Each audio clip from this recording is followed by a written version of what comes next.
নবী সাল্লাল্লাহু আলাইহি সাল্লাম যখন মক্কাতে দাওয়াত শুরু করলে কাফের লিডাররা এসে বলল যে তোমাকে নেতৃত্ব দেওয়া হবে, নেতৃত্ব তুমি গ্রহণ করো। আমাদের দেশের বুদ্ধিমান লোকেরা যারা ক্ষমতা দখল করে ইসলাম কায়েম করতে চায়, মানুষের আকীদা আমল পরিবর্তন না করি, তাদের মতো বুদ্ধি যদি নবীর থাকতো তো নবী সাল্লাল্লাহু আলাইহি সাল্লাম বলতেন ঠিক আছে ক্ষমতা নিয়ে তারপর লাঠি চার্জ করে সব সমান করে ফেল। কিন্তু নবী সাল্লাল্লাহু আলাইহি সাল্লাম তা গ্রহণ করলেন, কারণ মানুষকে সংশোধন করা, মানুষের আকীদা পরিবর্তন করাটা জরুরি। যার ফলশ্রুতিতে যারা মূর্তি গড়েছিল তাদের মূর্তি তারাই ভেঙেছে।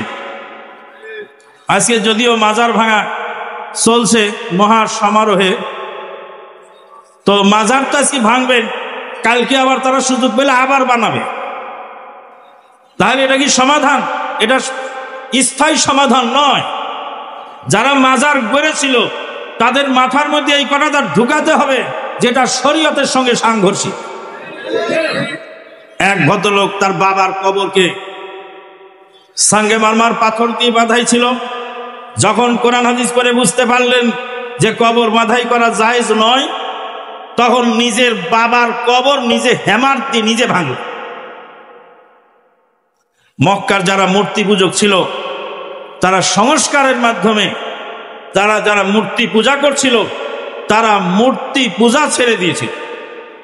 আমরা মাঝে মাঝে উদাহরণ দিয়ে থাকি যে আপনি গাড়ি চালাচ্ছেন, গাড়ির অ্যাক্সেলেটারে পা দিয়ে চাপছেন, গাড়ি সামনের দিক যাচ্ছে, গাড়ি পিছনে হটাতে হলে দড়ি দিয়ে রশি দিয়ে ধাক্কায় পিছনে হটাবেন না, কি করতে হবে? ওই অ্যাক্সেলেটার চাপলেই গাড়ি আবার পিছনে হটবে। করতে হবে নাকি? গাড়ির গিয়ার চেঞ্জ করতে হবে। আগে ছিল গাড়ি ফ্রন্ট গিয়ারে, যখনই গাড়ি ব্যাক গিয়ারে দিলেন, যে অ্যাক্সেলেটার চাপাতে গাড়ি সামনে আগাচ্ছিল, যখনই গাড়ি গিয়ার চেঞ্জ করে ব্যাক গিয়ারে দিয়ে এবার অ্যাক্সেলেটার চাপছেন, এবার গাড়ি আপনার পিছনে চলে আসতেছে। তো গিয়ার বক্স হলো এই জায়গায়।